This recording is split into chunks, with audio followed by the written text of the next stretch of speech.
Unpredictable. Paradox. Amazing. Chaos. Crowded. Blue. Red. Home. Living in Istanbul is crazy, I think. The people are very nice over here. Looking at the sea. You always have to struggle for prices. The language, of course. Men thinks that they have rights to tell you things or make propositions. It's just party for me. Bureaucracy. Traffic. Traffic. Traffic. And you always wait in line even if you're walking down the street because there's so much people. Oh, it's not too hard, I think.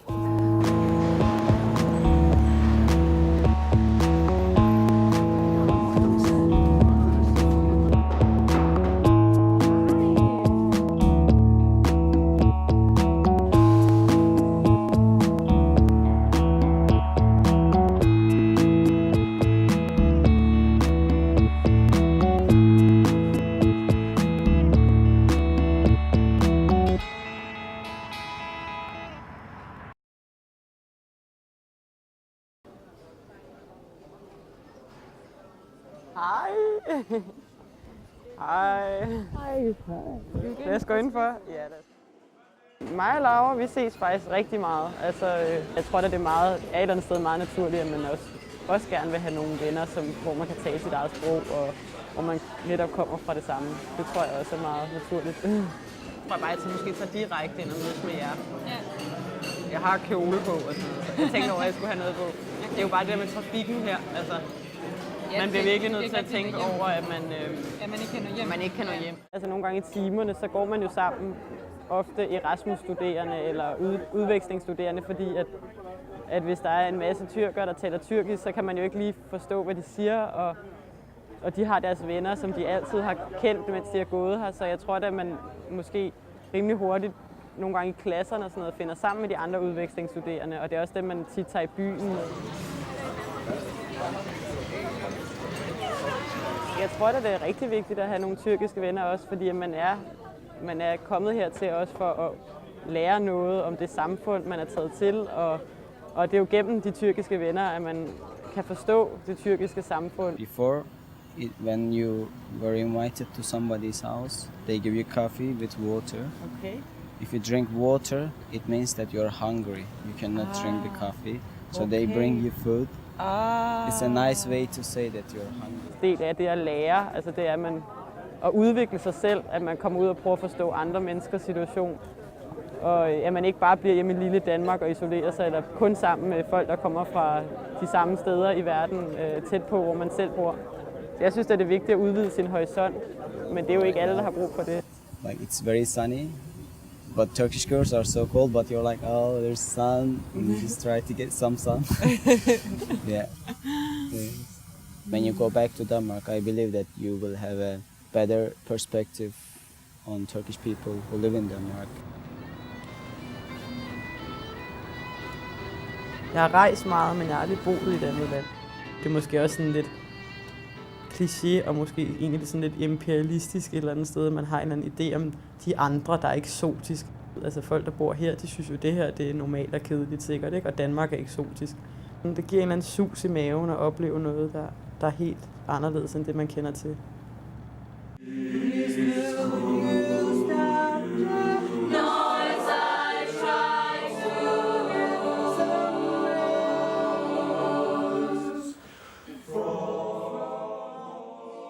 Jeg tænkte, det kunne være en god måde at møde folk på og lave noget socialt og noget musisk samtidig. Så det var derfor, jeg meldte mig til koret.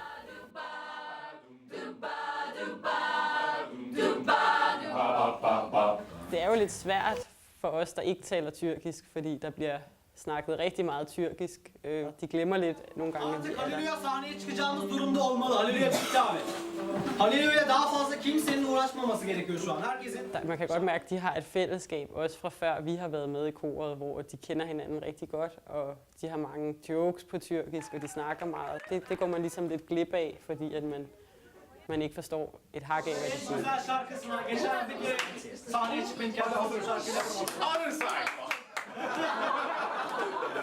Jeg tror egentlig ikke rigtigt, at jeg havde tænkt så meget over det. Det var ikke en af de ting, jeg havde sådan troet ville fylde så meget, som det egentlig gør. Altså, det kan jeg da se nu. Sprog betyder jo alt, altså i sociale relationer, og det betyder jo rigtig meget. Tamam lütfen şu an Jeg er ben helt bundan lost sonra her. konuşun abi. Sonra adam uzayda kapsülün içinde iletişimi kopuyor ve uzayda ölüyor, tamam mı? Hikaye bunu Jeg tror faktisk ofte folk her er bedre, end det vil være det i København. Altså her er der i mindste nogen, der kommer over og forklarer os nogle ting nogle gange, og vi har de her venner, der kommer over og taler. Ama şöyle bir şey olacak. Parts in the song that does not fit to the voice of women. Okay. Jeg kan godt forstå deres situation, og jeg ved også godt, at de ikke gør det for at holde en udenfor eller noget. Det er jo altid nemmest at tale sit eget modersmål.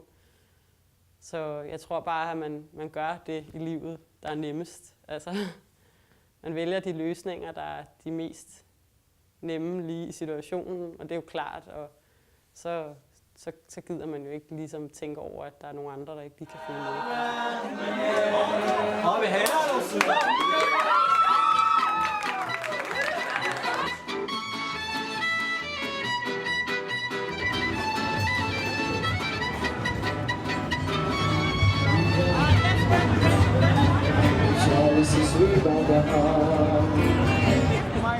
Der er ikke rigtig så mange piger, der kommer hen og snakker med en. Sådan. Det er mere af fyre, der kommer hen og snakker, og meget åbne og gerne vil hjælpe en. Og så tænker man, har det noget at gøre med, at de gerne vil score? Eller er det bare fordi, at de vil være venlige? But I need to go. They're waiting.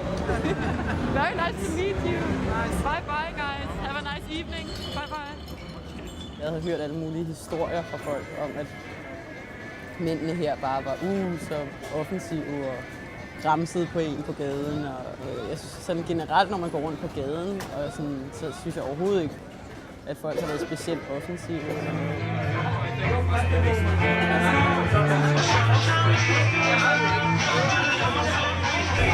Jo, jeg har da fået opmærksomhed, det har jeg da. Men ikke så meget, som jeg troede, jeg ville få. Jeg er lidt skuffet faktisk. Jeg havde regnet med mere opmærksomhed, fordi jeg var lyshåret eller et eller andet lort. Det havde jeg måske regnet lidt med.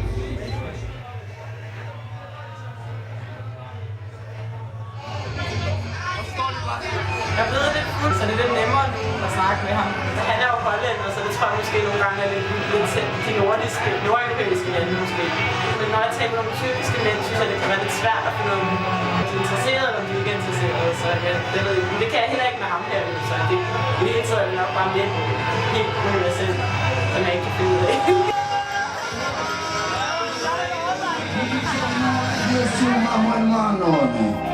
Yes, black man.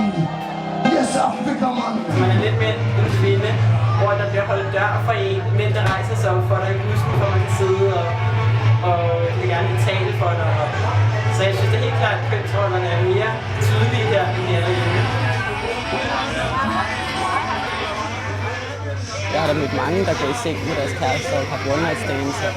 Nogle går i meget vestligt tøj, og nogle går med tørklæde og venter til de bliver gift. Og det er meget, meget forskelligt. Virker det på mig, som om der er ikke én måde at være pige på her i Istanbul.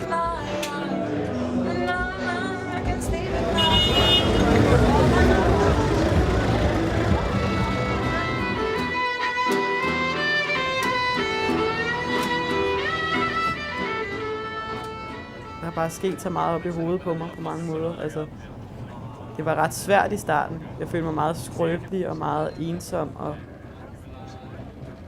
jeg synes, det var ret svært, det der med, at man skulle ud og møde en hel masse nye mennesker, og man skulle skynde sig at få nogle venner og alt det der. Og så til nu, hvor jeg virkelig føler på en eller anden måde, at jeg føler mig meget hjemme her. Jeg føler egentlig, at nu vil jeg gerne blive. Jeg skal ud til politistationen i dag. Jeg har været derude 2 gange før. Først for at skulle... Jeg havde en aftale om, at jeg skulle derud med mine papirer, dokumenter. Jeg skal have opholdstilladelse nu, håber jeg. Jeg har været derude en til gang for at betale, og nu skal jeg så derud og hente forhåbentlig min opholdstilladelse. Og det skulle være rimelig kaotisk, og det har det også været de gange, jeg har været derude. Virkelig svært, og ingen system, ikke til at forstå for mig. Ja, så det har bare været totalt hektisk. Så jeg håber, det går godt. Det er kaos. man kom ind i det her rum fyldt med mennesker, der bare var helt desperate. De der betjente, de var simpelthen så frustrerede over deres job. Alle folk stod op af dem, de ville have deres permit nu. Og de her mænd, de stod bare og råbte og skreg igen. Flyt jer, gå ud. Og så heldigvis, gudske tak og lov, så kaldte de mit navn. Yes, jeg fik det. Yes. Så fik jeg endelig, efter mange strabasser og flere besøg ude på det her hektiske sted, så fik jeg heldigvis det her residence permit.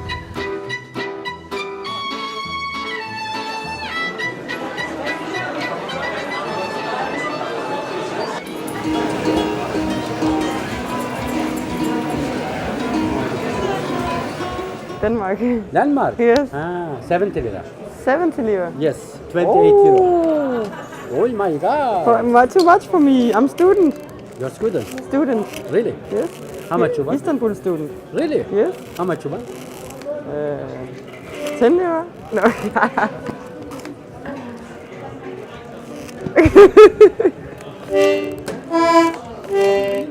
60 lira with police. 60.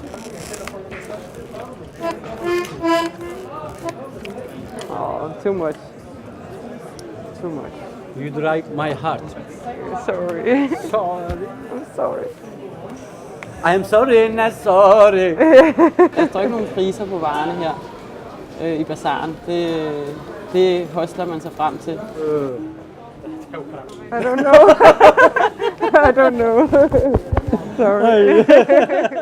De er jo sælgere, så de skal jo prøve at sælge noget, og så lærer de måske nogle danske ord, eller lære nogle danske byer at kende, sådan så at de lige kan vise, eller kan fortælle, at de kender noget til ens land, og så prøver de lidt at hive fat i, når man skal købe noget. I can see good things. You can see? Denmark. Yeah.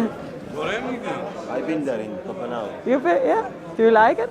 Yes, I like it so much. Yeah. I stayed in Tivoli. In Tivoli? You worked in Tivoli? Or? No, just holiday. Ah, nice. Where do you live? Copenhagen. Where? It's called Østerbro. Østerbro. Yeah, you know? Of course I know. Oh, then you must have been there for a long time. No, 3 weeks. I know Okay. Køge, Amager, Roskilde, Okay. Nyhavn. Okay. Nyhavn. Yeah, Nyhavn, yeah. And Frederiksberg. Yeah. All over almost. Yeah, nice. That's really, you knew a lot of places if you were only there for 3 weeks. Yeah. Hvordan undgår man at blive snydt? Det er et godt spørgsmål. Man skal nok forholde sig lidt kritisk. Jeg er nok lidt for naiv nogle gange og bare hopper med på den, men hvis man ikke har fornemmelsen af, at man bliver snydt, så bliver man jo heller ikke snydt. Altså, det er jo kun netop, hvis man selv tænker, vi bliver også snydt derhjemme i DK. Der køber vi et par Nike-sko til 500 kroner, der har kostet 2 kroner at lave i en eller anden fabrik i Thailand. Ikke? Altså, man bliver jo altid snydt, man skal bare gøre op med sig selv, hvor meget man har lyst til at give for ting, synes jeg. Det er raining. Jeg er inviteret herind på te. Det tror jeg, at man gør lidt mange steder her i bazaren. Så inviterer de på te herinde, så kan det være, at han gerne vil præsentere nogle af sine varer her. This price is how much? Like 300 lira. Okay. Yeah, okay. All kilometers. Yeah. It's nice. Bye bye. Have a good day. I'll see you. See you.